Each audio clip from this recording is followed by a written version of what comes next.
Then followed by the Honorable Oundo. Thank you, Honorable Speaker.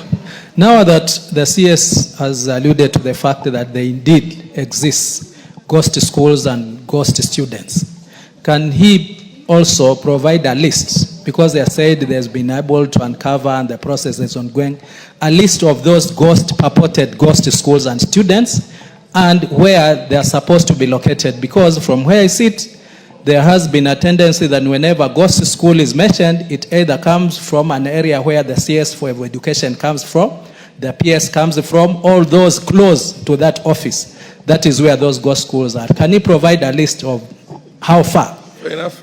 Thank you. The Honorable Oundo. Thank you, Honorable Speaker. Allow me to ask the Cabinet Secretary two questions. Number one, on the issue of capitation, there are a number of new schools that we have established through NGCDF, which already have an accord from Ministry of Education or TSC, but they have never received the capitation up to now.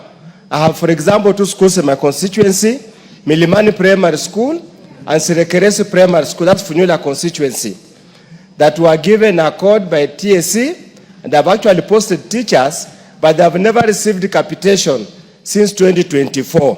What is the procedure and what are the issues? Number two is on the issue of the lecturer strike. And let me admit I'm conflicted because I left the lecture halls on 30th May 2027 to come to Parliament.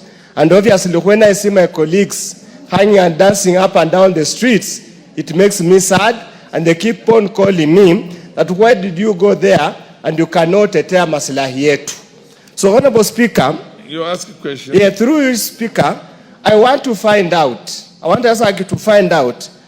can the Minister assure this House and the people of Kenya that the reconciliation is going to take place for 2017-2021 CBA will be concluded early enough, preferably by the end of this week, so that the lecturers can go back to the lecture halls, and the new students, especially the first year, who left home rearing to gain knowledge, go back, so that when they go back, they do not stay at home. Thank you, Honorable Speaker. You made your point.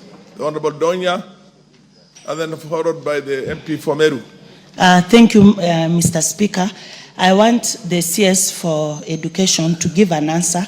Last time he was here, he said that the children don't wake up early in the morning to go to school, that he had sent a circular to schools for learners to be in school at the right time. Should it tell this House why until today, Mr. Speaker, at 4:30, we have learners trekking to schools?